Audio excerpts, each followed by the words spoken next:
ಆಕಾಶವಾಣಿ ಮೈಸೂರು.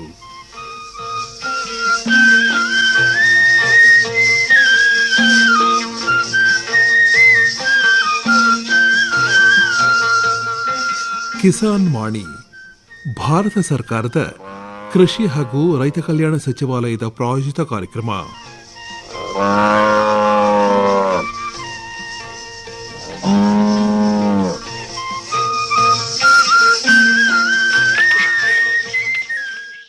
ರೈತ ಬಾಂಧವರಿಗೆಲ್ಲ ನಮಸ್ಕಾರ. ಇವತ್ತಿನ ಕಿಸಾನ್ ವಾಣಿ ಕಾರ್ಯಕ್ರಮಕ್ಕೆ ಸ್ವಾಗತ.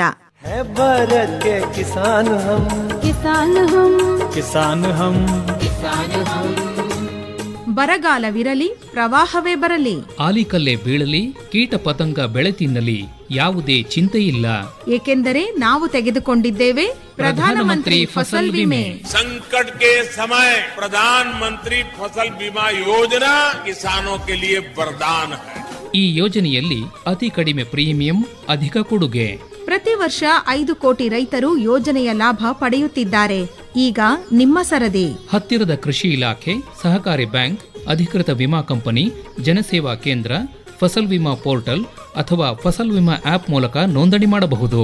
ಕೃಷಿ ಹಾಗೂ ರೈತ ಕಲ್ಯಾಣ ಮಂತ್ರಾಲಯದ ವತಿಯಿಂದ ಜನಹಿತಕ್ಕಾಗಿ ಜಾರಿಗೊಳಿಸಲಾಗಿದೆ. ಫಸಲ್ ಬಿಮಾ ಕಿ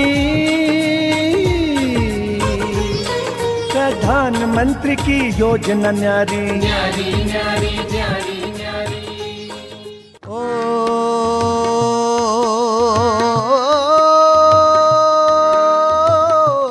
ನಾವು ನಮ್ಮೂರು ಸಮಗ್ರ ಗ್ರಾಮೀಣ ಅಭಿವೃದ್ಧಿ ಕುರಿತ ಬಾನುಲಿ ಸರಣಿ ಕಾರ್ಯಕ್ರಮ. ನಾವು ನಮ್ಮೂರು, ನಮ್ಮ ಬದುಕಿನ ತವರೂರು. ರೈತ ಬಾಂಧವರೇ, ಇವತ್ತಿನ ನಾವು ನಮ್ಮೂರು ಬಾನುಲಿ ಸರಣಿಯಲ್ಲಿ ಸ್ವಸಹಾಯ ಗುಂಪುಗಳ ಮೂಲಕ ಗ್ರಾಮೀಣ ಅಭಿವೃದ್ಧಿ ಕುರಿತ ಸಂವಾದವಿದೆ. ಭಾಗವಹಿಸುತ್ತಾರೆ ಹನೂರು ತಾಲೂಕು ಕೂಡಲೂರು ಗ್ರಾಮದ ಎಸ್ ಗಂಗಾಧರ್ ಮತ್ತು ಮೈಸೂರಿನ ಎಚ್ ಶಿವಮೂರ್ತಿ. ನಾವು ನಮ್ಮೂರು, ನಮ್ಮ ಬದುಕಿನ ತವರೂರು. ಗಂಗಾಧರ್ ಅವರೇ ನಮಸ್ಕಾರ. ನಮಸ್ಕಾರ ಸರ್. ಶಿವಮೂರ್ತಿ ಅವರೇ ತಮಗೂ ನಮಸ್ಕಾರ. ನಮಸ್ಕಾರ ಸರ್. ತಮಗೂ ತಮ್ಮ ಬಗ್ಗೆ ಹೇಳಿ ಗಂಗಾಧರ್ ಅವರೇ. ನಾನು ಭಾರತೀಯ ಭೂಸೇನೆಯಲ್ಲಿ 17 ವರ್ಷ EME ವಿಭಾಗದಲ್ಲಿ ಸರ್ವಿಸ್ ಮಾಡಿ ರಿಟೈರ್ಡ್ ತಗೊಂಡು ನಾನು ಕರ್ನಾಟಕದ ಕಟ್ಟಕಡೆಯ ಗ್ರಾಮವಾದಂಥ ಕೂಡಲೂರು, ಚಾಮರಾಜನಗರ ಜಿಲ್ಲೆ, ಹನೂರು ತಾಲೂಕು ಕೂಡಲೂರು ಗ್ರಾಮದಲ್ಲಿ ವಾಸವಾಗಿದ್ದು, ನಮ್ಮದು ಹೋಬಳಿ ಕಲ್ಯಾಣ ಟ್ರಸ್ಟ್ ಅಂತ ಒಂದು NGO ಮಾಡಿ ಅಲ್ಲೂ ಶಾಲಾ ಕಾಲೇಜುಗಳನ್ನು ನಡೆಸ್ತಾ ಇದ್ದೀವಿ. ಹಾಗೆ ಮಹಿಳೆಯರಿಗೆ ಹೊಲಿಗೆ ತರಬೇತಿಗಳನ್ನು ಮತ್ತು ಮೋಟಿವೇಶನ್ಗಳನ್ನು ಕೊಡ್ತಾ ಇದ್ದೀವಿ. ಆ ನಂತರ ನಮ್ಮದು ರಕ್ತ ಶಿಬಿರಗಳು ಮತ್ತು ಮೆಡಿಕಲ್ಸ್ ಎಲ್ಲ ಕೊಡ್ತಾ ಇದ್ದೋ. ಆಮೇಲೆ 2020ರಲ್ಲಿ ನಾವು ಒಂದು ಹೋಬಳಿ ಸೌಹಾರ್ದ ಸಹಕಾರಿ ಅಂತ ಒಂದು ಕೋಆಪರೇಟಿವ್ ಸೆಕ್ಟ್ರಲ್ಲಿ ರಿಜಿಸ್ಟರ್ ಮಾಡಿ ಅದರ ಮುಖಾಂತರ ಗ್ರಾಮೀಣ ಜನತೆಗೆ ಆರ್ಥಿಕವಾಗಿ ಸ್ವಾವಲಂಬಿ ಆಗಬೇಕು ಅನ್ನೋ ಉದ್ದೇಶದಿಂದ ಎಸ್ಪೆಷಲಿ ಫಾರ್ ಮಹಿಳೆಯರಿಗೆ ಸೆಲ್ಫ್ ಹೆಲ್ಪ್ ಗ್ರೂಪ್ಗಳನ್ನು ಮಾಡಿ ಅವರಿಗೆ ನಾವು ಹಣದ ಸಹಕಾರವನ್ನು ಕೊಡ್ತಾ ಇದ್ದೀವಿ.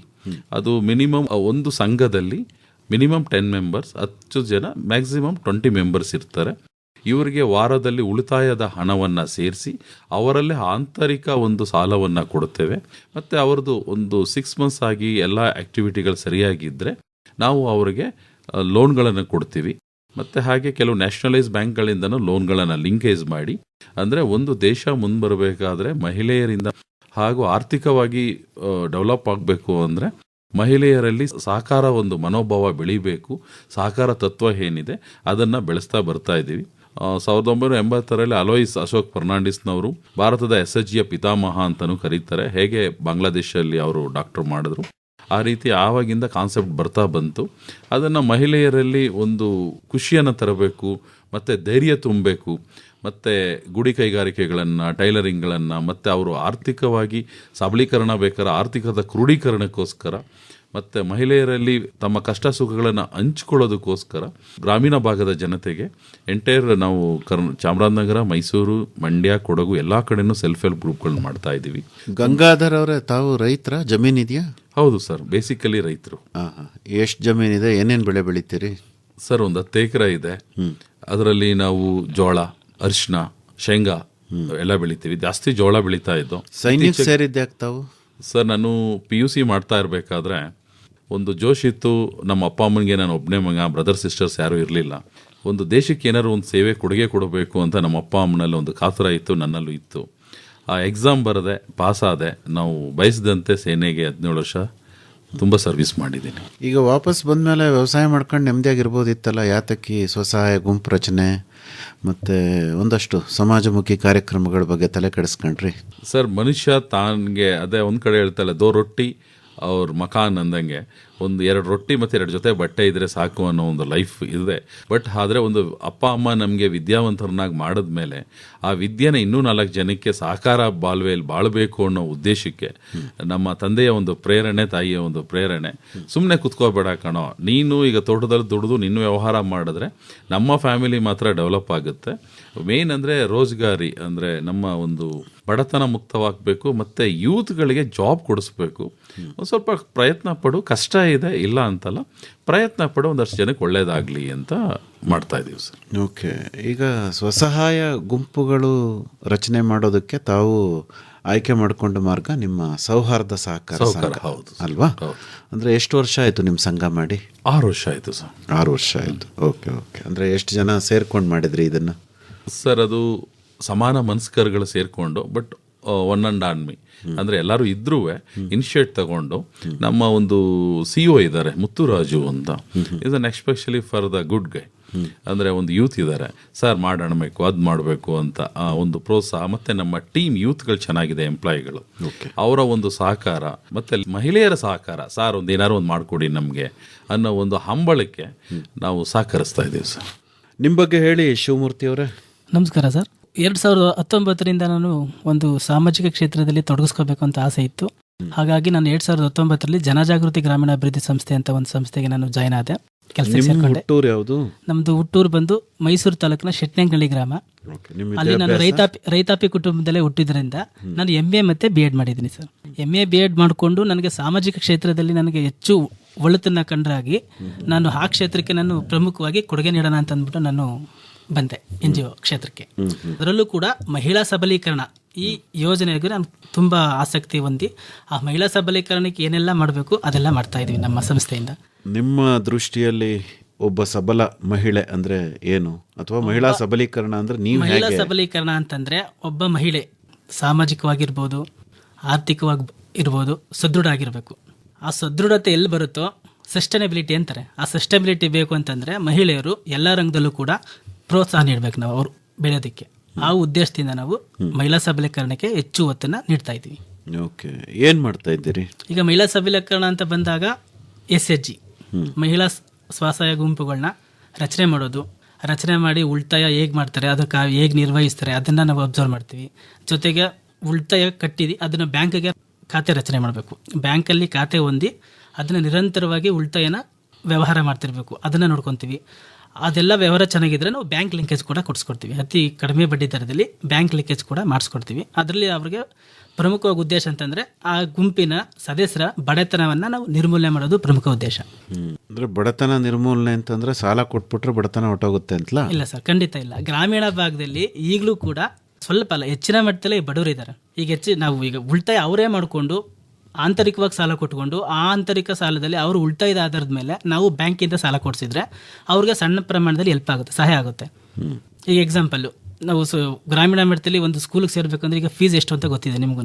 70,000 ರಿಂದ 60,000, 50,000, 1 ಲಕ್ಷ ಕೂಡ ಆಗ್ಬೋದು. ಒಳ್ಳೆ ಎಜುಕೇಷನ್, ಒಳ್ಳೆ ಶಿಕ್ಷಣ ಪಡಿಬೇಕು ಅಂದರೆ ಗ್ರಾಮೀಣ ಪಡೆದಲ್ಲಿ 1,60,000 ಕೊಡ್ತೀನಿ ಅಂತಂದ್ರೆ ತಕ್ಷಣಕ್ಕೆ ಯಾರು ಕೊಡಲ್ಲ ಸರ್. ಸರ್ಕಾರಿ ಶಾಲೆನಲ್ಲಿ ಉಚಿತವಾಗಿ ಹೇಳ್ಕೊಡ್ತಾರೆ. ಖಂಡಿತ ಸರ್, ಉಚಿತ ಶಿಕ್ಷಣ ಕೊಡ್ತಾರೆ. ಆದರೆ ಇತ್ತೀಚಿನ ಪ್ರಸ್ತುತ ಶಿಕ್ಷಣದಲ್ಲಿ ಯಾರು ಉಚಿತ ಶಿಕ್ಷಣ ಪಡ್ಕೊಂತಾರೋ ಅವರು ಮಾತ್ರ ಪಡ್ಕೊತಾ ಇದ್ದಾರೆ ಅಷ್ಟೇ. ಅಂದರೆ ಯಾರು ಅಂತಂದರೆ ನಮ್ಮ ರೈತಾಪಿ ಕುಟುಂಬ ಇರ್ಬೋದು, ಗ್ರಾಮೀಣ ಪ್ರದೇಶದಲ್ಲಿ ಇರ್ಬೋದು, ಯಾರು ಒಳ್ಳೊಳ್ಳೆ ಅಧಿಕಾರದಲ್ಲಿದ್ದಾರೋ, ಒಳ್ಳೊಳ್ಳೆ ಸ್ಥಾನದಲ್ಲಿದ್ದಾರೋ ಅವ್ರು ಯಾರು ಕೂಡ ಸರ್ಕಾರಿ ಶಾಲೆಗೆ ಸೇರಿಸ್ತಿಲ್ಲ. ಅವರು ಕಾರಣ ಅಂತ ಹುಡುಕ್ತಾ ಹೋದರೆ ನಾವು ಸಾವಿರಾರು ಕಾರಣಗಳನ್ನ ಪಟ್ಟಿ ಮಾಡ್ಬೋದು. ನಮ್ಮ ಉದ್ದೇಶ ಏನಂತಂದರೆ ಒಬ್ಬ ಗ್ರಾಮೀಣ ಪ್ರತಿಭೆ ಅವನ ಪ್ರತಿಭೆನ ತೋರಿಸ್ಕೋಬೇಕು ಅಂತಂದರೆ ಒಳ್ಳೆ ಎಜುಕೇಷನ್ ಪಡಿಬೇಕು. ಸ್ಕೂಲಲ್ಲಿ ಪ್ರತಿಭೆ ಸಿಗಲ್ಲ ಅಂತಲ್ಲ, ಆದರೆ ನಾವು ಇತ್ತೀಚಿನ ನಾವು ಪ್ರಸ್ತುತ ಶಿಕ್ಷಣ ಪದ್ಧತಿ ನೋಡೋದಾಗ ಸ್ವಲ್ಪ ನನಗೆ ಆ ಥರ ಒಲವು ಜಾಸ್ತಿ ಅಷ್ಟೇ. ಒಳ್ಳೆ ಎಜುಕೇಷನ್ ಶಿಕ್ಷಣ ಕೊಡಿಸ್ಬೇಕು ಅಂತ ಒಂದು ಉದ್ದೇಶ ಅಷ್ಟೇ. ಅಲ್ಲ ಆಯ್ತು ಬಿಡಿ, ಈಗ ನೀವು ಕೊಡೋ ಸಾಲದಿಂದ ಅವ್ರಿಗೆ ಮಕ್ಕಳುಗಳಿಗೆ ಶಿಕ್ಷಣ ಕೊಡಿಸ್ಬೋದು ಅಂತ ತಾವು ಹೇಳಕ್ ಪ್ರಯತ್ನ ಪಡ್ತೀರ. ಖಂಡಿತ. ಆಮೇಲೆ ಆರ್ಥಿಕ ಸ್ವಾವಲಂಬನೆ ಆಗ್ಬೋದು. ಮಹಿಳಾ ಸಂಘಗಳಿಗೆ ನಾವು ತರಬೇತಿ ಕೊಡ್ತಾ ಇದೀವಿ. ಟೈಲರಿಂಗ್ ಮಿಷಿನ್ ಆಗ್ಬೋದು, ಅಥವಾ ಸ್ವ ಉದ್ಯೋಗ ಪಡ್ಕೊಳ್ಳೋದಕ್ಕೆ ಗಂಧದ ಕಡ್ಡಿ ಮತ್ತೆ ಇದಕ್ಕೆ ಸಂಬಂಧಪಟ್ಟಂತೆ ಏನು ಗ್ರಾಮೀಣ ಮಟ್ಟದಲ್ಲಿ ಇದೆಯಲ್ಲ, ಆ ವೃತ್ತಿಪರ ನಿರತವಾಗಿ ನಾವು ಮಾಡ್ಕೋಬೇಕು ಅಂತಂದ್ರೆ ಮಹಿಳೆಯರನ್ನ ಹೆಚ್ಚು ಸ್ವಲ್ಪ ಅದಕ್ಕೆ ಒಳಪಟ್ಟಂತೆ ನೋಡ್ಕೋಬೇಕು ನಾವು. ಆವಾಗ ಒಂದು ಸ್ವಲ್ಪ ಅವರು ಆದಾಯನ ಒಂದು ಸ್ವಲ್ಪ ತಂದ್ಕೊಂಡು ತನ್ನ ಕುಟುಂಬನ ನಿರ್ವಹಣೆ ಮಾಡಿಕೊಂಡು ತನ್ನ ಕುಟುಂಬದಿಂದ ಆದಾಯ ಮತ್ತೆ ಆರ್ಥಿಕವಾಗಿ ಸುಸ್ಥಿರ ಆದರೆ ಅವರು ಸ್ವಲ್ಪ ಕುಟುಂಬ ಸಸ್ಟೈನಬಿಲಿಟಿ ಸುಸ್ಥಿರತೆನ ಕಾಣ್ಬೋದು ಅಂತ ನಮ್ಮ ಉದ್ದೇಶ. ಓಕೆ, ಅಂದರೆ ತಾವು ತುಂಬ ಪ್ರಯತ್ನ ಪಡ್ತಾ ಇರೋದು ಆರ್ಥಿಕವಾಗಿ ಅವರನ್ನು ಸಬಲೀಕರಣ ಮಾಡಬೇಕು ಅಂತ. ಖಂಡಿತ ಸರ್. ಆಮೇಲೆ ತಾವು ಇನ್ನೂ ಏನೇನೋ ಹೇಳಿದ್ರಿ, ಸಾಮಾಜಿಕ ಅಂದರೆ ಶೈಕ್ಷಣಿಕ ಅಂತಂದರೆ ಈ ಎಲ್ಲ ಬೆಳವಣಿಗೆಗಳನ್ನು ಯಾವ ರೀತಿ ತರೋ ಪ್ರಯತ್ನ ಮಾಡ್ತಾ ಇದ್ದೀರಿ ಸರ್? ಈಗ ಸಾಮಾಜಿಕವಾಗಿ ಅಂತ ಬಂದಾಗ ಸಮಾಜದಲ್ಲಿ ಜೀವಿಸುವ ಪ್ರತಿಯೊಂದು ಜೀವಕ್ಕೂ ಕೂಡ ಅದಕ್ಕೆ ಆದಂಥ ಮೌಲ್ಯ ಗೌರವ ಸಿಗಬೇಕು. ಅದು ಸಿಗಬೇಕು ಅಂತಂದರೆ ಎಲ್ಲ ಜನರು ಸಮಾನವಾಗಿ ನಾವು ಕಾಣೋಂಥದ್ದು ಮತ್ತು ಸಮಾನತೆಯಿಂದ ನಾವು ನೋಡೋಂಥದ್ದನ್ನು ನಾವು ಕಲಿಸಬೇಕು. ಅದು ಸ್ವಸಹಾಯ ಗುಂಪುಗಳಿಂದ ಆಗ್ತಾ ಇದೆ ಅಂತ ಅನ್ಸುತ್ತಾ ತಮಗೆ? ಸರ್ ಖಂಡಿತ ಸರ್. ಹೇಗೆ? ಈಗ ನಾವು ಒಂದು ಗ್ರೂಪ್ ತಗೊಂಡ್ರೆ ಅಲ್ಲಿ ಒಂದೇ ಜಾತಿ ಇರಲ್ಲ, ಮುಸ್ಲಿಂ ಇರ್ತಾರೆ, ಬೇರೆ ಬೇರೆ ಜಾತಿಗಳು ಕೂಡ ಒಂದು ಗ್ರೂಪ್ನ ಒಟ್ಟುಗೂಡಿ ಜಾತಿ ಧರ್ಮಗಳೆಲ್ಲ ಒಂದಾಗಿರ್ತಾರೆ. ಅಟ್ಲೀಸ್ಟ್ ಅವರು ಬೇರೆ ಜಾತಿ ಪದ್ಧತಿ ಇದ್ರೂ ಕೂಡ ಆ ಗುಂಪು ಅಂತ ಬಂದಾಗ ಜಾತಿ ಬರಲ್ಲ. ಎಲ್ಲ ಜಾತಿಯವರು ಒಂದೇ ಗುಂಪಲ್ಲಿ ಇದ್ಕೊಂಡು ಅವ್ರಿಗೆ ಒಬ್ರಿಗೊಬ್ರು ಸಹಾಯ ಮಾಡಿಕೊಂಡು ಸಮನ್ವಯತೆಯಿಂದ ಒಬ್ಬರ ಸಮಸ್ಯೆನ ಅವ್ರದೇ ಸಮಸ್ಯೆ ಅಂದ್ಕೊಂಡು, ಈಗ ಎಕ್ಸಾಂಪಲ್ ಆಂತರಿಕ ಸಾಲ ಅಂತ ಬರುತ್ತೆ. ಅಲ್ಲಿ ಆಂತರಿಕ ಸಾಲ ಅಂತ ಬಂದಾಗ ಒಬ್ಬ ಮಹಿಳೆ ಅವ್ರಿಗೆ ಸಮಸ್ಯೆ ಬಂದಾಗ ಆ ಸಂಘದ ಏನು ಅಮೌಂಟ್ ಇರುತ್ತಲ್ಲ ಕಷ್ಟಕ್ಕಾಗಲಿ ಅಂತ ಅಂದ್ಬಿಟ್ಟು ಸಾಲ ಕೊಡ್ತಾರೆ. ಆ ಸಾಲನೇ ಬಳಸ್ಕೊಂಡು ಅವ್ರ ಏನು ಸಮಸ್ಯೆ ಇರುತ್ತೆ ಅದನ್ನು ತೀರಿಸ್ಕೊತಾರೆ. ಅದು ಅಲ್ಲಿ ಪರಸ್ಪರ ಸಮನ್ವಯತೆ ಅಲ್ಲಿ ಪ್ರತಿಯೊಬ್ಬರು ಸದಸ್ಯರಲ್ಲೂ ಕೂಡ ನಾವು ಕಾಣ್ಬೋದು. ಈಗ ತಾವು ಹೇಗೆ ಇದನ್ನು ಮಾಡ್ಕೊಂಡ್ರಿ ಸೌಹಾರ್ದ ಸಹಕಾರ ಸಂಘವನ್ನು ಹೇಳ್ಬೋದೇ ಗಂಗಾಧರ್ ಅವರೇ? ಸರ್, ಆ್ಯಕ್ಚುಲಿ ನ್ಯಾಷನಲೈಸ್ ಬ್ಯಾಂಕ್ಗಳು ನಮ್ಮ ಇಂಡಿಯಾದಲ್ಲಿ ಇದ್ರೂ ಕರ್ನಾಟಕದಲ್ಲಿ ಹಳ್ಳಿಗಳಲ್ಲಿ ತುಂಬ ಕಡಿಮೆ ಇದೆ. ಮತ್ತು ಬಡ್ಡಿ ವ್ಯವಹಾರಗಳು ಜಾಸ್ತಿ ಇತ್ತು ಜನಗಳಲ್ಲಿ.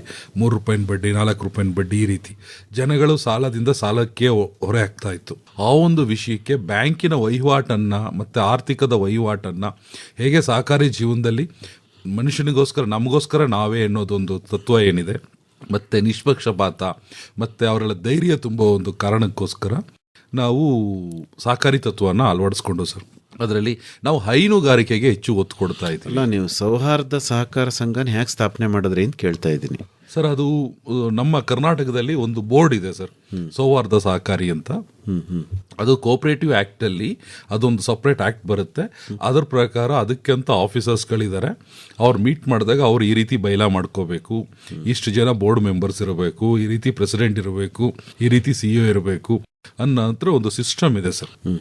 ಆ ಸಿಸ್ಟಮ್ ಪ್ರಕಾರ ಪತ್ತಿನ ಸಹಕಾರ ಸಂಘಕ್ಕೂ ಇದಕ್ಕೂ ಸಾಕಷ್ಟು ಡಿಫ್ರೆಂಟ್ ಇದೆ. ಏನು ವ್ಯತ್ಯಾಸ ಇದೆ ಸರ್? ಇದಕ್ಕೆ ಏನಾಗಿದೆ, ಅದು ಗೌರ್ಮೆಂಟ್ ಡೈರೆಕ್ಟ್ ಇದೆ. ಇದು ಗೌರ್ಮೆಂಟ್ ಜೊತೆಗೆ ಒಂದು ಬೋರ್ಡ್ ಇದೆ. ಆ ಬೋರ್ಡು ನಮಗೆ ಉನ್ನತ ರೀತಿಯ ಶಿಕ್ಷಣ ಕೊಡ್ತಾ ಇದೆ. ಶಿಕ್ಷಣ ಅಂದರೆ ಅದಕ್ಕಂತ ಆಫೀಸರ್ಸ್ಗಳಿದ್ದಾರೆ. ನೀವು ಯಾವ ರೀತಿ ವಹಿವಾಟು ಮಾಡಬೇಕು, ಬ್ಯಾಂಕ್ ಜೊತೆ ಯಾವ ರೀತಿ ವಹಿವಾಟು ಮಾಡಬೇಕು, ಹಾಗೆ ಡೈರೆಕ್ಟರ್ಗಳಿಗೆ ಯಾವ ರೀತಿ ಒಂದು ಮನೋಬಲ ತುಂಬಬೇಕು ಅನ್ನೋದು ಒಂದು ಫುಲ್ ಒಂದು ಡೀಟೇಲ್ಸನ್ನು ಕೊಡುತ್ತೆ. ಆವಾಗವಾಗ ವೃತ್ತಿಪರ ಮಾರ್ಗದರ್ಶನ ಕೊಡ್ತಾ ಇದೆ. ಅಂದರೆ ಸಹಕಾರಿ ಕಾಯ್ದೆ ಅಡಿ ನೀವೊಂದು ಸಂಘ ಅಂದರೆ ಸೊಸೈಟಿ ಮಾಡೋಕ್ಕೂ ಸೌಹಾರ್ದ ಸಹಕಾರ ಕಾಯ್ದೆ ಅಡಿನಲ್ಲಿ ಸೊಸೈಟಿ ಮಾಡೋಕ್ಕೂ ವ್ಯತ್ಯಾಸ ಇದೆ ಅಂತ ಹೇಳೋದು. Yes sir. ಅಂದರೆ ಇದರಲ್ಲಿ ನಿಮಗೆ ಸಾಕಷ್ಟು ಅನುಕೂಲ ಇದೆಯಾ? ಎಸ್ ಸರ್, ಸೌಹಾರ್ದದಲ್ಲಿ ತುಂಬ ಅನುಕೂಲ ಇದೆ. ಓಕೆ, ಈಗ ತಾವು ಆ ಕಾಯ್ದೆನೆಲ್ಲ ಓದ್ಕೊಂಡು ಇದನ್ನ ಶುರು ಮಾಡಿದ್ರಿ. ಹೌದು. ಎಷ್ಟು ವರ್ಷದ ಕೆಳಗೆ? ಸರ್ 6 ವರ್ಷ ಆಯಿತು. ಓಕೆ, ಶುರು ಮಾಡಿದಾಗ ಎಷ್ಟು ಜನ ಇದ್ರು ಸದಸ್ಯರು? ಸರ್ ಸ್ಟಾರ್ಟಿಂಗಲ್ಲಿ ಮಾಡಿದಾಗ 200 ಮೆಂಬರ್ಸ್ ಇದ್ರು ಸರ್. ಈಗ ಎಷ್ಟು ಚೆನ್ನಾಗಿದ್ದಾರೆ? ಈಗ ಒಂದು 1800 ಇದ್ದಾರೆ ಸರ್. ಏನೇನು ಚಟುವಟಿಕೆ ಮಾಡ್ತೀರಿ? ಸರ್ ನಮ್ಮಲ್ಲಿ ಡೈಲಿ ಪಿಗ್ನೀಸ್ ಇದೆ, ಮತ್ತೆ FD RD ಎಲ್ಲ ತಗೊಳ್ತಾ ಇದೀವಿ ಸರ್. ಡೈಲಿ ಹುಡುಗರು ಸ್ಟಾಫ್ಗಳು ಹೋಗಿ ಪಿಗ್ನಿ ಕಲೆಕ್ಟ್ ಮಾಡ್ಕೊಂಡ್ ಬರ್ತಾರೆ, ಮತ್ತೆ ಅವ್ರಿಗೆ ಲೋನ್ ಕೊಡ್ತಾರೆ, ರಿಟರ್ನ್ಸ್ ಇರುತ್ತೆ. ಅದು ಅಂಗಡಿ ಮುಂಗಟ್ಟುಗಳನ್ನು ಡೈಲಿ ವ್ಯವಹಾರ ನಡೆಸುವಂಥವ್ರಿಗೆ, ಮತ್ತೆ ಶಾಲಾ ಮಕ್ಕಳುಗಳಿಗೆ, ಇವ್ರಿಗೆಲ್ಲ, ಮತ್ತೆ ಮಹಿಳೆಯರು ತಮ್ಮ ಮಕ್ಕಳ ಉಳಿತಾಯಕ್ಕೋಸ್ಕರ ಮಂತ್ಲಿ FD ಕಟ್ತಾ ಇದ್ದಾರೆ, RD ಕಟ್ತಾರೆ. ಮತ್ತೆ ಕೆಲವರು ವಯಸ್ಸಾದವರು ನಮಗೆ ಮುಂದಿನ ಜೀವನಕ್ಕೆ ಅಂದರೆ ಪೆನ್ಷನ್ ಸ್ಕೀಮ್ಗಳು ಇದೆ. ಅದರಲ್ಲಿ 1 ಲಕ್ಷ ಅಂದರೆ ಮಿನಿಮಮ್ 10,000ದಿಂದ ಅವ್ರಿಗೆ ತಕ್ಕಂಗೆ ಪೆನ್ಷನ್ ಇಟ್ಟು ಅವರು ಮಂತ್ಲಿನೂ ತಗೊಳ್ಳೋರು ಇದ್ದಾರೆ, ಇಯರ್ಲಿನೂ ತಗೊಳ್ಳೋರು ಇದ್ದಾರೆ. ಏನು ವಹಿವಾಟು ನಡೀತಾ ಇದೆ ನಿಮ್ಮ ಬ್ಯಾಂಕ್ದು ಈಗ? ನಮ್ದು ಅಪ್ರಾಕ್ಸಿಮೇಟ್ಲಿ ಒಂದು ಇಯರ್ಲಿ ಒಂದು 20 crores ಟ್ರಾನ್ಸಾಕ್ಷನ್ ಇದೆ ಸರ್. ಓಕೆ, ಅದರಲ್ಲಿ ಸಾಲ ಎಷ್ಟು ಕೊಡ್ತೀರಿ? ಸರ್ ಸಾಲ ಅಂದರೆ ಕೆಲವು ನಮ್ಮ ವೈಯಕ್ತಿಕವಾಗೇ ಕೊಡ್ತೀವಿ ಸರ್. ಅಲ್ಲ, ಅಂದಾಜು ಹೇಳಿ. ಅಂದಾಜು ಅಂದರೆ ಅವರು ಮಿನಿಮಮ್ ಅಂದರೆ ಒಂದು 5 lakh ತನಕ ಇಂಡಿವಿಜುವಲ್ ಕೊಡ್ತೀವಿ. ಅಲ್ಲ, ಒಟ್ಟು ಟೋಟಲ್ ಹೇಳಿ. ನಿಮ್ಮ ಬ್ಯಾಂಕಿಂದ ಸಾಲ ಎಷ್ಟು ಕೊಡ್ತೀರಿ? ಡೆಪಾಸಿಟ್ ಎಷ್ಟು ಸಂಗ್ರಹಿಸಿದಿರಿ? ಸರ್ ಡಿಪಾಸಿಟ್ ಹೆಚ್ಚು ಕಮ್ಮಿ ನಮ್ಮದು ಒಂದು 5 crore ಇದೆ ಸರ್ ಡಿಪಾಸಿಟ್. ಮತ್ತೆ ನಮ್ಮದು ಬಾಕಿ ಟ್ರಾನ್ಸಾಕ್ಷನ್ಸ್ಗಳು ಆಗ್ತಾ ಇರುತ್ತೆ ಸರ್. ಡೈಲಿ ಕಲೆಕ್ಷನ್ ಆಗುತ್ತೆ, ಲೋನ್ ಕೊಡ್ತಾ ಇರ್ತೀವಿ ಸರ್. ಓಕೆ, ಅಂದರೆ ಸಾಲನೇ ಜಾಸ್ತಿ ಕೊಟ್ಟಿದ್ದೀರಿ ನಿಮ್ಮ ಡೆಪಾಸಿಟ್ಗೆ ಅಂತ. Yes sir. ಮತ್ತು ನಿರ್ವಹಣೆ ಹೇಗೆ ಮಾಡ್ತೀರಿ? ಸರ್ ಡೈಲಿ ಕಲೆಕ್ಷನ್ಸ್ ಇರುತ್ತಲ್ಲ ಸರ್. FDಗಳು ಕಡಿಮೆ ಇದೆ, ಬಟ್ ಡೈಲಿ ಕಲೆಕ್ಷನ್ಸ್ ಇದೆಯಲ್ಲ ಸರ್. ಡೈಲಿ ಕಲೆಕ್ಷನ್ಸಲ್ಲಿ ಮ್ಯಾನೇಜ್ ಮಾಡ್ತೀವಿ ಸರ್. ಎಷ್ಟು ಸ್ವಸಹಾಯ ಗುಂಪುಗಳನ್ನು ತಾವು ರಚನೆ ಮಾಡಿರ್ಬೋದು? ಸರ್ 800 ಇದೆ ಸರ್. 800? ಹಾಂ ಸರ್. ಓಹೋ, ಎಲ್ಲೆಲ್ಲೆಲ್ಲ ಇರಬಹುದು sir? Hanur taluk, Chamarajanagar, Yelandur, Gundlupet, especially for ನಾವು ಕರ್ನಾಟಕ ಎಲ್ಲ ಇದ್ರು. ಈ ಭಾಗದಲ್ಲಿ ನಂಜನಗೂಡು ಭಾಗದಲ್ಲಿ ಜಾಸ್ತಿ ಮಾಡಿದ್ದೀವಿ ಸರ್. ಅಷ್ಟು ದೂರದಿಂದೆಲ್ಲ ಬರ್ತಾರ ಸಂಘದವರು? ಇಲ್ಲ, ಅಲ್ಲಲ್ಲೇ ನಮ್ಮ ಕೋಆರ್ಡಿನೇಟರ್ಗಳಿದ್ದಾರೆ, ಅದಕ್ಕೆ ಒಬ್ಬರು ನಿರ್ವಾಹಕರಿದ್ದಾರೆ. ಅಲ್ಲಿ ಮಹಿಳೆಯರುಗಳನ್ನ ತಗೊಂಡು ಒಬ್ಬೊಬ್ಬರು ಮಿನಿಮಮ್ 10 to 30 ಸಹಾಯಗಳನ್ನು ಮೇಂಟೈನ್ ಮಾಡುವಂಥ ಮೇಲ್ವಿಚಾರಕರನ್ನು ನೇಮಿಸಿದ್ದೀವಿ ಸರ್. ಅವ್ರಿಗೆ ಬುಕ್ಸು ಮತ್ತು ಟ್ರೈನಿಂಗ್ ಎಲ್ಲ ನಮ್ಮ ಕೊಟ್ಟಿರ್ತೀವಿ. ಅದ್ರ ಪ್ರಕಾರ ಅವರು ಅದನ್ನೆಲ್ಲ ಮ್ಯಾನೇಜ್ ಮಾಡ್ತಾರೆ ಸರ್. ಒಂದೊಂದು ಸಂಘಕ್ಕೆ ಏನು ಸಹಾಯ ಮಾಡ್ತಿರ್ತಾವೆ? ಆರ್ಥಿಕ ನೆರವು ಅಂದರೆ ಸರ್, ಆರ್ಥಿಕ ನೆರವು ಅಂದರೆ ಈಗ ಅವರಲ್ಲಿ ಮಿನಿಮಮ್ 100 rupees 500 ವೀಕ್ಲಿ ಕಟ್ತಾ ಇರ್ತಾರೆ. ಅವರು ಒಂದು 6 months ಆದಮೇಲೆ ಅವರೇ ಆಂತರಿಕ ಸಾಲವಾಗಿ ತಗೊಂಡಿರ್ತಾರೆ. ಅವ್ರು ಮಿನಿಮಮ್ ಸರ್ಕಾರದ ಒಂದು ನಾಮಿನೇಷನ್ ಪ್ರಕಾರ ಮಿನಿಮಮ್ ಸ್ಟಾರ್ಟಿಂಗಲ್ಲಿ ಒಂದು 30,000 50,000 ಆ ರೀತಿ ಪರ್ ಹೆಡ್, ಅಂದರೆ 3 ಲಕ್ಷ ಈ ರೀತಿ ಅವರಿಗೆ ಆರ್ಥಿಕ ನೆರವು ಕೊಡ್ತೀವಿ. ಮಂತ್ಲಿ ಅವರು ಪೇಮೆಂಟ್ ಮಾಡಬೇಕಾದಾಗ ಅಸಲು ಬಡ್ಡಿ ಎರಡನ್ನೂ ಕಟ್ತಾರೆ. ಆ ಹಣ ಆ್ಯಕ್ಚುಲಿ ನಮ್ಮ ಸಂಸ್ಥೆಗೆ ಬರೋದಕ್ಕಿಂತನೂ ಡೈರೆಕ್ಟ್ ಬ್ಯಾಂಕಿಗೆ ಹೋಗುತ್ತೆ. ಬ್ಯಾಂಕಲ್ಲಿ ಯಾರು ಪ್ರತಿನಿಧಿಗಳಿರ್ತಾರೆ ಅವರು ಬ್ಯಾಂಕಿಗೆ ಡಿಪಾಸಿಟ್ ಮಾಡಿ ಅದನ್ನು ಚಲನ್ ತಂದು ಆ ಬುಕ್ಗೆ ಅಂಟಿಸಿ ಅದು ಆರ್ಥಿಕವಾಗಿ ಇದಕ್ಕೆ ನಮ್ಮ ಅಲ್ಲ, ಅವರು ಉಳಿತಾಯ ಮಾಡಿದ್ದಕ್ಕೆ ನೀವು ನಿಮ್ಮ ಸೌಹಾರ್ದ ಸಹಕಾರಿ ಬ್ಯಾಂಕಿಂದ ಏನು ಸಾಲ? ಇಲ್ಲ, ನಮ್ಮಿಂದ ನಾವು ಅದನ್ನ ಆ ಫಂಡನ್ನು ನಾವು ತಗೊಳ್ಳೋದೇ ಇಲ್ಲ ಸರ್. ಆ ಹಣವನ್ನು ನಾವು ತಗೊಳ್ಳೋದೇ ಇಲ್ಲ. ಆಯಿತು. ಉಳಿತಾಯದ ಹಣ ಅವರಲ್ಲೇ ಇರುತ್ತೆ. ಆಯಿತು. ಅದ್ರ ನಮಗೆ ಈ ಒಂದು ಆಕ್ಟಿವಿಟಿ ಮಾಡೋದ್ರಿಂದ ನಾವು ಒಂದಷ್ಟು ಪರ್ಸೆಂಟೇಜ್ ಅಂತ ಇಟ್ಟಿದ್ದೀವಿ. ಅಂದರೆ ಸರ್ವಿಸಿಂಗ್ ಚಾರ್ಜ್ ಅದು ಓನ್ಲಿ ಫಾರ್ ನಮ್ಮ ಸ್ಟಾಫ್ಗೆ ಮೇಂಟೆನೆನ್ಸ್ಗೆ. ಆ ಸರ್ವಿಸ್ ಚಾರ್ಜ್ ಮಾತ್ರ ತಗೊಳ್ತೀವಿ ಅವರಿಂದ. ತಗೊಂಡು ಅವರೆಲ್ಲ ಮಾರ್ಗದರ್ಶನ ಕೊಡ್ತೀವಿ ಸರ್. ಅಲ್ಲಪ್ಪ, ಈ ಬರೀ ಮಾರ್ಗದರ್ಶನ ಕೊಟ್ಟರೆ ಆಗಲ್ವಲ್ಲ ಅವರಿಗೆ? ಸರ್ವಿಸಿಂಗ್ ಚಾರ್ಜ್ ತಗೊಳ್ತೀವಲ್ಲ ಸರ್. ಅಲ್ಲ, ಅವರಿಗೆ ಆರ್ಥಿಕವಾದ ನೆರವು ಕೊಡಬೇಕಲ್ಲ, ನೀವು ಸಾಲ ಕೊಡಬೇಕು. ಸಾಲ ಕೊಡ್ತಾ ಇದೀವಲ್ಲ ಸರ್. ಹೈನುಗಾರಿಕೆ ಅಂದ್ರೆ ಏನು ಮಾಡಿದಿರಿ? ಹೈನುಗಾರಿಕೆನಲ್ಲಿ ಸರ್ ಹಸುಗಳು ತಗೊಳಕ್ಕೆ 30,000 50,000 ಹೀಗೆ ಕೊಡ್ತೀವಿ ಸರ್. ಸಾಲ ಕೊಡ್ತೀವಿ. ಆಮೇಲೆ ಇನ್ಯಾವ್ಯಾವ್ದಕ್ಕೆ ಸಾಲ ಕೊಟ್ಟಿರ್ಬೋದು ತಾವು? ಸರ್ ಅಂಗಡಿ ಮುಂಗಟ್ಟುಗಳು ನಡೆಸೋದಕ್ಕೆ ಸರ್. ಮೇಯ್ನು ಸಣ್ಣ ಪುಟ್ಟ ವ್ಯಾಪಾರ ಮಾಡೋರು, ಬೀದಿ ಬದಿ ವ್ಯಾಪಾರಗಳು, ಪಾನಿಪುರಿ ಅಂಗಡಿಯವರು, ಈ ರೀತಿಯ ವ್ಯಕ್ತಿಗಳನ್ನೇ ನಾವು ಗುರುತಿಸಿ ಸಾಲ ಕೊಟ್ಟು ಅವರದ್ದು ವೈಯಕ್ತಿಕ ಸಾಲ ಆಯಿತು. ಸ್ವಸಹಾಯ ಗುಂಪುಗಳಿಗೆ ಯಾವ್ಯಾವ ರೀತಿ ಸಾಲ ಕೊಟ್ಟಿದ್ದೀರಾ ಅಂತ ಕೇಳ್ತಿದ್ದೀನಿ. ಸ್ವಸಹಾಯ ಸಂಘಗಳಿಗೆ ಹೈನುಗಾರಿಕೆನೇ ಸರ್ ಮೇಯ್ನು. ಮತ್ತೆ ಗುಡಿ ಕೈಗಾರಿಕೆಗಳು, ಈ ಸ್ವಲ್ಪ ಹುಡುಗಿರುಗಳು ಸೇರಿಕೊಂಡು ಟೈಲರಿಂಗ್ ಮಾಡ್ತಾ ಇದ್ದಾರೆ. ಒಂದಷ್ಟು ನಮ್ಮ ತಮಿಳ್ನಾಡಲ್ಲಿ ಬಟ್ಟೆಗಳು ಬರುತ್ತೆ, ಅಲ್ಲಿಗಳು ತಗೊಬಂದು ಅವ್ರು ಸ್ಟಿಚ್ ಮಾಡಿ ಅವ್ರು ಕಳಿಸ್ತಾ ಇದ್ದಾರೆ. ಈ ರೀತಿಯ ಸಹಕಾರ ಕೊಡ್ತೇವೆ. ಮತ್ತು ಉಪ್ಪಿನಕಾಯಿ ಮಾಡೋದು, ಹಪ್ಳ ಮಾಡೋದು, ಅದಕ್ಕೆ ಅವ್ರ ಫಂಡ್ ಬೇಕಾಗುತ್ತೆ. ಆ ಟೈಮಲ್ಲಿ ಅವ್ರಿಗೆ ಫಂಡ್ ಕೊಡ್ತೀವಿ. ಅದನ್ನು ಮಾಡಿ ಅವರು ಲೋಕಲಲ್ಲಿ ಒಂದು ಎಲ್ಲ ಪರ್ಚೇಸ್ ಮಾಡಿ ಅದು ಮ್ಯಾನುಫ್ಯಾಕ್ಚರ್ ಮಾಡಿ ಲೋಕಲಲ್ಲಿ ಮಾರಾಟ ಮಾಡ್ತಾ ಇದ್ದಾರೆ ಸರ್. ಹೇಳಿ ಶಿವಮೂರ್ತಿಗಳೇ, ನೀವು ಯಾವ್ಯಾವ ತರಹದ ಸ್ವಸಹಾಯ ಗುಂಪುಗಳನ್ನು ರಚನೆ ಮಾಡಿದ್ದೀರಿ ಮತ್ತು ಅವರು ಏನೆಲ್ಲ ಚಟುವಟಿಕೆಗಳನ್ನು ಮಾಡ್ತಾ ಇದ್ದಾರೆ? ಖಂಡಿತ ಸರ್. ಈಗ ನಾವು ಸ್ವಸಹಾಯ ಸಂಘಗಳನ್ನ ನಾವು ಒಂದು ಗುಂಪುಗಳು ರಚನೆ ಮಾಡಬೇಕಾದ್ರೆ 10 ರಿಂದ 20 ಮಂದಿ ಸದಸ್ಯರು ಇರಬೇಕು ಅಂತ. ಒಟ್ಟು ಎಷ್ಟು ಸಂಘ ರಚನೆ ಮಾಡಿದ್ದೀರಿ ನೀವು? 380 ಸಂಘ ನಮ್ಮ ಮೈಸೂರು ತಾಲೂಕಿನಲ್ಲಿ. ಎಲ್ಲೆಲ್ಲಿದೆ? ಮೈಸೂರು ಜಿಲ್ಲೆಯಲ್ಲಿದೆ. ಮೈಸೂರು, ನಂಜನಗೂಡು, KR ನಗರ, HD ಕೋಟೆ, ಸಾಲಿಗ್ರಾಮ, ಈ ಕಡೆ ಎಲ್ಲ ನಾವು ಮೈಸೂರು ಜಿಲ್ಲೆಯಲ್ಲಿ 2 ತಾಲೂಕು ಬಿಟ್ಟು ಒಂದು ಪಿರಿಯಾಪಟ್ಟಣ ಬಿಟ್ಟಿದ್ದೀವಿ, ಈ ಕಡೆ ಬಿಟ್ಟಿದ್ದೀವಿ. ಯಾಕಂದ್ರೆ ಅದು ತುಂಬ ದೂರ ಅಂದ್ಬಿಟ್ಟು ನಾವು ಆಯ್ಕೆ ಮಾಡ್ಕೊಂಡಿಲ್ಲ. ಇನ್ನುಳಿದಂತೆ ಎಲ್ಲ ತಾಲೂಕುಗಳಲ್ಲಿ ಕೆಲಸ ಮಾಡ್ತಾ ಇದೀವಿ. ಓಕೆ, ಹೇಳಿ ಏನೇನು ಮಾಡ್ತಿದ್ದೀರಿ? ಈಗ ಮಹಿಳಾ ಸಂಘಗಳು ಅಂತ ಬಂದಾಗ ನಾವು ಮಹಿಳಾ ಸಂಘಗಳನ್ನ ಕೆಲವು ಅವರೇ ಮಾಡ್ಕೊಂಡಿರ್ತಾರೆ, ಅದನ್ನು ಗುರುತಿಸ್ಬಿಟ್ಟು ಅದಕ್ಕೇನು ಪ್ರೋತ್ಸಾಹ ಬೇಕು ಅದನ್ನು ಕೊಡ್ತೀವಿ. ಜೊತೆಗೆ ನಾವು ರಚನೆ ಮಾಡಬೇಕು ಅಂತಂದಾಗ ನಾವು ಗುಂಪುಗಳ ರಚನೆ ಮಾಡಬೇಕಾದ್ರೆ 10 ರಿಂದ 20 ಮಂದಿ ಏನು ಸದಸ್ಯರು ಇರಬೇಕು ಅದನ್ನು ಆಯ್ಕೆ ಮಾಡಿಕೊಂಡು ಅದನ್ನು ರಚನೆ ಮಾಡಿ ಆ ಗುಂಪಿಗೆ ಒಂದು ಹೆಸರು ಕೊಟ್ಟು ಆಮೇಲೆ ಆ ನಂತರದಲ್ಲಿ ಪ್ರತಿನಿಧಿಗಳನ್ನ ಆಯ್ಕೆ ಮಾಡ್ತೀವಿ. ಪ್ರತಿನಿಧಿಗಳನ್ನ ಆಯ್ಕೆ ಮಾಡಿ ಬುಕ್ಕಲ್ಲಿ ಎಲ್ಲ ನಡವಳಿಕೆ ಪುಸ್ತಕದಲ್ಲಿ ಎಲ್ಲ ಮುದ್ರಿಸಿ ಬ್ಯಾಂಕಿಗೆ ಒಂದು ರಿಜಿಸ್ಟ್ರೇಷನ್ ಕಾಪಿ ತಲುಪಿಸಿ ಅಲ್ಲಿ ಖಾತೆ ರಚನೆ ಮಾಡಿಕೊಂಡು ಉಳಿತಾಯನ ಅದರಲ್ಲಿ ಕಟ್ಟಿ ನಂತರದ ಯೋಜನೆಯಲ್ಲಿ ನಾವು ಭಾಗವಹಿಸ್ಕೊತೀವಿ. ಅಂದರೆ ನಂತರದ ಯೋಜನೆ ಅಂತಂದರೆ ಈಗ ನಾವು ಬುಕ್ ಕೀಪಿಂಗ್ ಆಗ್ಬೋದು. ಈಗ ಯಾಕಂದರೆ ಪ್ರತಿನಿಧಿಗಳಿಗೆ ತಕ್ಷಣಕ್ಕೆ ಬುಕ್ ಕೀಪಿಂಗ್ ಮಾಡೋದು ಬರಲ್ಲ. ಆ ಥರದವ್ರಿಗೆ ನಾವು ಒಂದು ಟ್ರೈನಿಂಗ್ ಕೊಡೋದು. ಈಗ ಅಲ್ಲಿ ಎಕ್ಸಾಂಪಲ್ ಹುಣಸೂರಲ್ಲಿ ಒಂದು ಧರ್ಮಪುರ ಅಂತ ಬಂದರೆ ಆ ಗ್ರಾಮ ಪಂಚಾಯತಿ ವೈಸಲ್ಲಿ ಎಷ್ಟು ಸಂಘ ಇದೆ, ನಮ್ಮ ಸುಪರ್ದಿಯಲ್ಲಿ ಎಷ್ಟು ಸಂಘ ಇದೆ ಅಂತ ನೋಡಿ ಆ ಸಂಘಗಳಿಗೆ ಒಂದು ಬುಕ್ ಕೀಪಿಂಗ್ ಟ್ರೈನಿಂಗ್ ಕೊಡೋದು, ಆ ಥರ ಎಲ್ಲ ಮಾಡ್ಕೊಂಡು ಬರ್ತೀವಿ. ಜೊತೆಗೆ ಒಳ್ಳೆ ಯಾವ್ದು ಸಂಘ ಇರುತ್ತೆ ಅಂದರೆ ಅತ್ಯುತ್ತಮವಾಗಿ ನಡೆಸೋಂಥ ಸಂಘಗಳಿಗೆ ನಾವು ಪ್ರಶಸ್ತಿ ಕೊಡೋಂಥದ್ದು ಕಾರ್ಯಕ್ರಮ ಮಾಡಿ. ಈಗ ಮಹಿಳಾ ದಿನಾಚರಣೆ ಬರುತ್ತೆ, ಆ ಜಿಲ್ಲೆವರಲ್ಲೇ ಅಲ್ಲೇ ತಾಲೂಕುವರು ಅಥವಾ ಗ್ರಾಮ ಪಂಚಾಯತಿಯವರು ಒಂದು ಕಾರ್ಯಕ್ರಮ ಮಾಡಿ ಉತ್ತಮ ಸಂಘ, ಅತ್ಯುತ್ತಮ ಸಂಘ ಅಂತ ಪ್ರಶಸ್ತಿ ಕೊಟ್ಟರೆ ಅವ್ರಿಗೊಂದು ಸ್ವಲ್ಪ ಇನ್ವಾಲ್ವ್ ಆಗುತ್ತೆ, ಜಾಸ್ತಿ ಉತ್ತೇಜನ ಸಿಗುತ್ತೆ. ವಿಶೇಷ ಅನಿಸಿದ್ದೇನಾದರೂ ಇದೆಯಾ? ಯಾವುದಾದ್ರೂ ವಿಶೇಷವಾದ ಸ್ವಸಹಾಯ ಗುಂಪುಗಳು ಏನಾದರೂ ವೈಶಿಷ್ಟ್ಯಮಯವಾದ ಚಟುವಟಿಕೆಗಳನ್ನು ಮಾಡಿದವ ನಿಮ್ಮ ಒಂದು ಏನು ಸೊಸೈಟಿ ವ್ಯಾಪ್ತಿನಲ್ಲಿ ಇದ್ರೆ ಹಂಚ್ಕೊಳ್ಳಿ ಅದ್ರ ಬಗ್ಗೆ ಸರ್. ಅದೇ ನಾ ಹೇಳಿದ್ನಲ್ಲ ಸರ್, ಕೆಲವು ಒಂದು ಟೀಮ್ ಇದೆ, ಎಲ್ಲರೂ ಸಹ ಒಂದು ಟೈಲರಿಂಗು ಮತ್ತು ಬ್ಯೂಟಿ ಪಾರ್ಲರ್ ಎರಡನ್ನೂ ಸಹ ಮಾಡುವಂಥ ಒಂದು ಟೀಮ್ ಅದು. ಆಕಸ್ಮಿಕವಾಗಿ ಎಲ್ಲರೂ ಸಹ ಒಂದು ಒಳ್ಳೆ ಟೀಮ್ ಇದೆ, 10 ಜನ. ಅವ್ರು ಹೇಗೆ ಹಂಚ್ಕೊತಾ ಇದ್ದಾರೆ ಅಂದರೆ ಯಾವುದೇ ಒಂದು ಫ್ಯಾಷನ್ ಬರಲಿ ಏನೇ ಬರಲಿ ಅವರು ತಗೊಂಡು ಅವ್ರು ತಾವು ಕಲ್ತ್ಕೊಳ್ಳೋದಲ್ಲದೆ ಇನ್ನೂ ಅಷ್ಟು ಜನಕ್ಕೆ ಹಂಚಬೇಕು ಅನ್ನೋದು. ಅವ್ರನ್ನ ನಾವು ಕರೆದು ನಿಮ್ಮ ಗ್ರಾಮದಲ್ಲಿ ಏನು ಡೆವಲಪ್ ಇದೆ ಅದನ್ನು ಬೇರೆ ಕಡೆನೂ ಮಾಡಿ ಅಂತ ಬಂದಾಗ ಅವ್ರು ಬಂದು ಮೋಟಿವೇಶನ್ ಕೊಡ್ತಾ ಇದ್ದಾರೆ ಸರ್. ಈಗ ಇನ್ನೂ ಕೂಡ ಗುಂಪುಗಳನ್ನು ಮಾಡ್ಕೋತೀವಿ, ನಮಗೆ ಆರ್ಥಿಕವಾದ ನೆರವು ಕೊಡಿ, ತರಬೇತಿ ಕೊಡಿ ಅಂತ ಕೇಳೋರ ಸಂಖ್ಯೆ ಇದೆಯಾ? ತುಂಬ ಇದೆ ಸರ್, ತುಂಬ ಇದೆ. ಇದನ್ನು ನೋಡಿ ಜೆಂಟ್ಸ್ಗಳು ಬರ್ತಾ ಇದ್ದಾರೆ. ಹೌದಾ? ನಮ್ಮದು ಒಂದು ಸಂಘಗಳು ಮಾಡಿ ನಮಗೂ ಸಹಕಾರ ಕೊಡಿ, ನಾವು ಮುಂದೆ ಬರೋಕ್ಕೆ ಈಸಿ ಆಗುತ್ತೆ ಅಂತ. ಓಕೆ, ನಿಮ್ಮ ಅನುಭವ ಏನು ಶಿವಮೂರ್ತಿಗಳೇ? ಸರ್, ನನ್ನ ಅನುಭವ ಅಂತ ಬಂದಾಗ ಮಹಿಳಾ ಸಂಘಗಳ ಬಗ್ಗೆನೇ ಹೇಳ್ತೀನಿ ಅಂತಂದರೆ, ಮಹಿಳಾ ಸಬಲೀಕರಣದ್ದು ನಾವು ಏನಕ್ಕೆ ಹೆಚ್ಚು ಒತ್ತು ಕೊಡ್ತಿದ್ದೀವಿ ಅಂತ ಅವಾಗಿಂದ ಹೇಳಿದ್ವಿ. ಮಹಿಳೆಯರು ಪ್ರಗತಿ ಹೊಂದಬೇಕು ಅಂತಂದರೆ ಆರ್ಥಿಕವಾಗಿ, ಸಾಮಾಜಿಕವಾಗಿ ಎಲ್ಲ ರಂಗದಲ್ಲೂ ಕೂಡ ಬರಬೇಕು. ಆರ್ಥಿಕವಾಗಿ ಬಂದರೆ ಏನು ನಾವು ಅವ್ರ ಬಡತನ ಅವ್ರು ನೀಗಿಸ್ಕೊಂಥ ಶಕ್ತಿ ಬಂದರೆ ಪ್ರತಿಯೊಂದು ಗ್ರಾಮ ಕೂಡ ಅಭಿವೃದ್ಧಿ ಆಗುತ್ತೆ. ಅಭಿವೃದ್ಧಿ ಯಾರ ಕೈಲಿದೆ ಅಂತಂದರೆ ಖಂಡಿತ ಗ್ರಾಮೀಣ ಮಹಿಳೆಯರ ಕೈಲಿದೆ. ಈಗ ಸುಮಾರು ಸ್ವಸಹಾಯ ಗುಂಪಿನ ಮಹಿಳೆಯರ ಯಶೋಗಾಥೆ ಕೇಳುವಾಗ ಎಷ್ಟೋ ಜನ ಪಂಚಾಯತ್ಗಳಿಗೆ ಆಯ್ಕೆಯಾಗಿದ್ದಾರೆ, ಅಲ್ಲಿ ಗ್ರಾಮಾಭಿವೃದ್ಧಿ ಕೆಲಸ ಮಾಡಿದ್ದಾರೆ. ಎಷ್ಟೋ ಜನ ಬೇರೆ ಬೇರೆ ಬ್ಯಾಂಕ್ಗಳಿಗೆ ಹೋಗಿ ಅಥವಾ ಡೈರಿಗೆ ಹೋಗಿ ಅಲ್ಲಿಂದ ಒಂದಷ್ಟು ಯೋಜನೆಗಳನ್ನು ತಂದು ಅಭಿವೃದ್ಧಿ ಮಾಡೋ ಪ್ರಯತ್ನ ಮಾಡಿದ್ದಾರೆ. ಈ ತರಹ ಸ್ವಸಹಾಯ ಗುಂಪುಗಳು ಅಂದರೆ ಅದು ಒಂದು ಪರ್ಯಾಯ ಶಕ್ತಿ.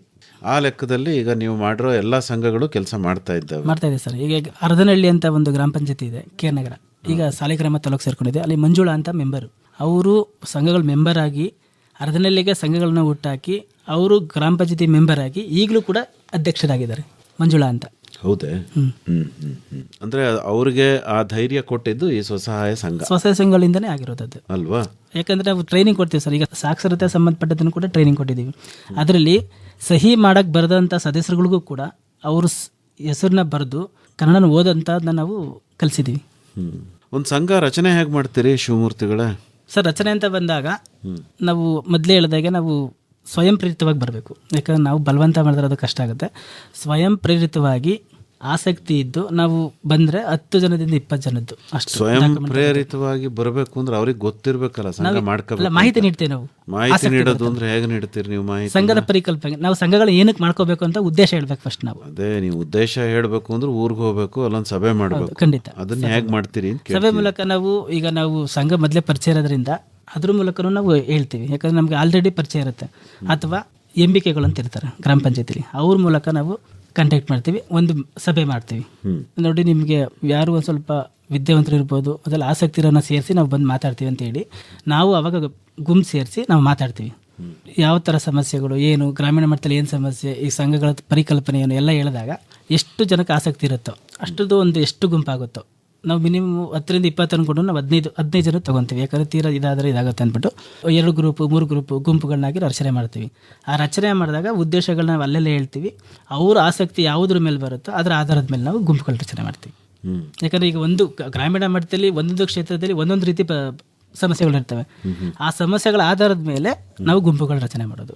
ಆರೋಗ್ಯ ಸಮಸ್ಯೆ ಇರುತ್ತೆ ಒಂದು ವೇಳೆ, ಈಗ ಅಲ್ಲಿ ಲೋಕಲ್ ಗ್ರಾಮ ಪಂಚಾಯತಿಲಿ ಸ್ವಚ್ಛತೆ ಇಲ್ಲದೆ ಇರೋದಾಗ ಅದು ಸುಮ್ಮನೆ ನಾವು ಶಿಕ್ಷಣದ ಬಗ್ಗೆ ಹೇಳ್ತೀನಿ ಅಂತಂದರೆ ಅವ್ರಿಗೆ ಅರ್ಥ ಆಗಲ್ಲ. ಅದು ಆಯಾ ಕ್ಷೇತ್ರದಲ್ಲಿ ಆಯಾ ಸಮಸ್ಯೆಗಳನ್ನ ಗುರುತಿಸ್ಕೊಂಡು ಆ ಸಮಸ್ಯೆಗಳಿಗೆ ಆಧಾರವಾಗಿ ಇಟ್ಕೊಂಡು ಗುಂಪುಗಳ ರಚನೆ ಮಾಡಿದ್ರೆ ಒಂದು ಸ್ವಲ್ಪ ಸಕ್ಸಸ್ಫುಲ್ ಆಗುತ್ತೆ ಅಂತ.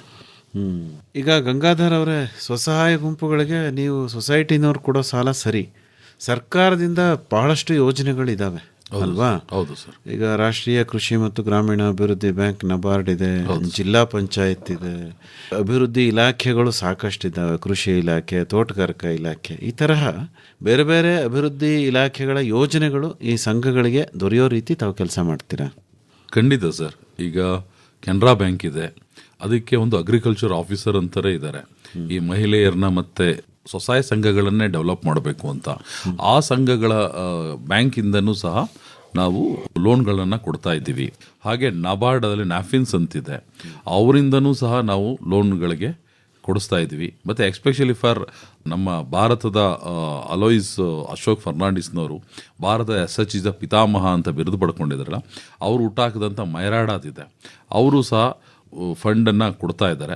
ಅದನ್ನು ಸಹ ಇಂಟ್ರೊಡ್ಯೂಸ್ ಮಾಡ್ತಾ ಇದ್ದೀವಿ ಜನಗಳಿಗೆ. ಅಂದರೆ ಬೇರೆ ಬೇರೆ ಕಡೆಯಿಂದ ಸಿಗುವಂತಹ ಸೌಲಭ್ಯಗಳನ್ನು ಕೂಡ ಅವರಿಗೆ ಕೊಡಿಸೋ ಪ್ರಯತ್ನ ಮಾಡ್ತಾ ಇದ್ದೀರಿ ಅಲ್ವೇ? ಈಗ ನಿಮ್ಮ ಚಿಂತನೆ ಏನು, ಮುಂದೆ ಇನ್ನೂ ಏನು ಮಾಡ್ಬೋದು ಅನ್ನೋದು ನಿಮ್ಮ ಆಶಯ ಶಿವಮೂರ್ತಿಗಳೇ? ನಮ್ಮ ಆಶಯ ಅಂತ ಬಂದಾಗ ನಾವು ಗ್ರಾಮೀಣ ಮಟ್ಟದಲ್ಲಿ ಸರ್ಕಾರದ ಯೋಜನೆಗಳನ್ನ ತರ್ಕೊಂಡು ಹೋಗ್ಬೇಕು. ಯಾಕಂದರೆ ಸರ್ಕಾರದಲ್ಲಿ ಸುಮಾರು ಯೋಜನೆಗಳಿವೆ.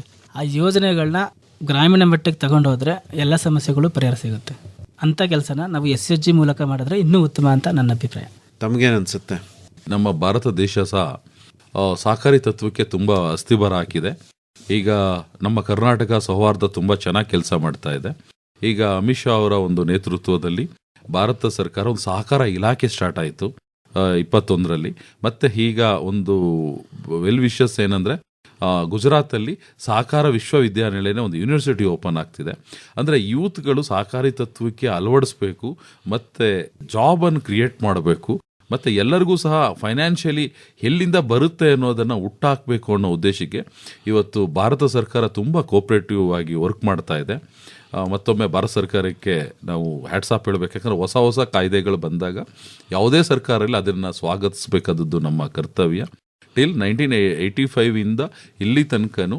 ಮತ್ತು ಅದೇ ಒಂದು ಗ್ರಾಮಕ್ಕೊಂದು ಶಾಲೆ, ಗ್ರಾಮಕ್ಕೊಂದು ಸಹಕಾರಿ, ಗ್ರಾಮಕ್ಕೆ ಒಂದು ಹಾಸ್ಪಿಟ್ಲ್ ಬೇಕು ಅನ್ನೋದು ಇರುತ್ತೆ. ಆ ರೀತಿ ಪ್ರತಿಯೊಂದು ಗ್ರಾಮದಲ್ಲೂ ಸಹ ಸಹಕಾರಿಗಳನ್ನು ಬೆಳೆಸಬೇಕು, ಫೈನಾನ್ಷಿಯಲಿ ಡೆವಲಪ್ ಮಾಡಬೇಕು, ಮತ್ತು ಯೂತ್ಗಳಲ್ಲಿ ತಮ್ಮ ಸ್ವಾವಲಂಬಿಯನ್ನು ಹುಟ್ಟಾಕಬೇಕು ಅನ್ನೋದು ನಮ್ಮ ಕನಸಾಗಿದೆ ಸರ್. है भारत के किसान हम, किसान हम, किसान हम, किसान हम. ಪ್ರಧಾನಮಂತ್ರಿ ಕಿಸಾನ್ ಮಾನ್ಧನ್ ಯೋಜನೆ. ಈ ಯೋಜನೆಯಿಂದ ಸಣ್ಣ ಹಾಗೂ ಅತಿ ಸಣ್ಣ ರೈತರ ಭವಿಷ್ಯವಾಗಲಿದೆ ಸುರಕ್ಷಿತ. 60 ವರ್ಷ ವಯಸ್ಸಿನಿಂದ 3,000 ರೂಪಾಯಿಗಳ ಮಾಸಿಕ ಪಿಂಚಣಿ ನಿಶ್ಚಿತ.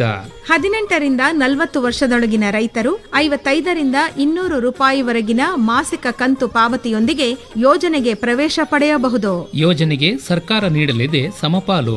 ಯೋಜನೆಯ ಲಾಭ ಪಡೆಯಲು ಹತ್ತಿರದ ಜನಸೇವಾ ಕೇಂದ್ರಕ್ಕೆ ಭೇಟಿ ನೀಡಿ ಹೆಸರನ್ನು ನೋಂದಾಯಿಸಬಹುದು. ಪ್ರಧಾನಮಂತ್ರಿ ಕಿಸಾನ್ ಮಾನ್ಧನ್ ಯೋಜನೆ ನೀಡುತ್ತಿದೆ ಅನ್ನದಾತರ ಪರಿಶ್ರಮಕ್ಕೆ ಪಿಂಚಣಿಯ ಮೂಲಕ ಆರ್ಥಿಕ ಭದ್ರತೆ. मिलेगा पेंशन का सहारा, कृषक ना होगा बेसहारा, जुड़ेगा खुशियों से नाता, कटेगा सुख से बुढ़ापा, सुरक्षित होगा अन्नदाता, सुरक्षित होगा अन्नदाता.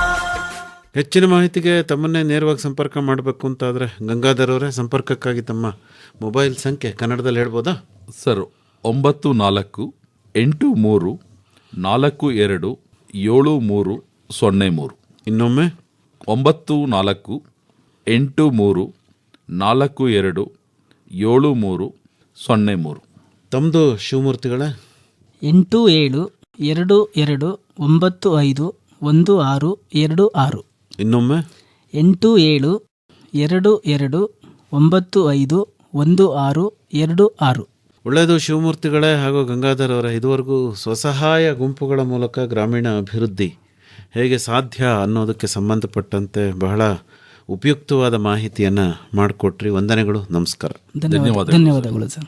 ನಾವು ನಮ್ಮೂರು ನಮ್ಮ ಬದುಕಿನ ತವರೂರು. ಇದುವರೆಗೆ ಸ್ವಸಹಾಯ ಗುಂಪುಗಳ ಮೂಲಕ ಗ್ರಾಮೀಣ ಅಭಿವೃದ್ಧಿ ಕುರಿತ ಸಂವಾದದಲ್ಲಿ ಭಾಗವಹಿಸಿದ್ದವರು ಹನೂರು ತಾಲೂಕು ಕೂಡಲೂರು ಗ್ರಾಮದ ಎಸ್ ಗಂಗಾಧರ್ ಮತ್ತು ಮೈಸೂರಿನ ಎಚ್ ಶಿವಮೂರ್ತಿ. ನಾವು ನಮ್ಮೂರು, ನಾವು ನಮ್ಮೂರು ನಮ್ಮ ಬದುಕಿನ ತವರೂರು. ಸಂಕಲನ ಆರ್ ಲೋಕೇಶ್ವರಿ. ಪರಿಕಲ್ಪನೆ ಹಾಗೂ ನಿರ್ಮಾಣ ಎನ್ ಕೇಶವಮೂರ್ತಿ.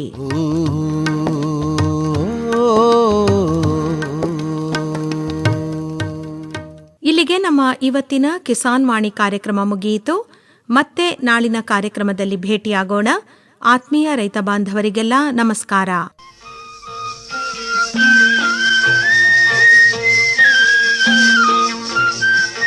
ಕಿಸಾನ್ ವಾಣಿ ಭಾರತ ಸರ್ಕಾರದ ಕೃಷಿ ಹಾಗೂ ರೈತ ಕಲ್ಯಾಣ ಸಚಿವಾಲಯ ಪ್ರಾಯೋಜಿತ ಕಾರ್ಯಕ್ರಮ ಕೇಳಿದಿರಿ. ಈ ಕಾರ್ಯಕ್ರಮ ಆಕಾಶವಾಣಿ ಮೈಸೂರು ಕೇಂದ್ರದ ಕೊಡುಗೆ.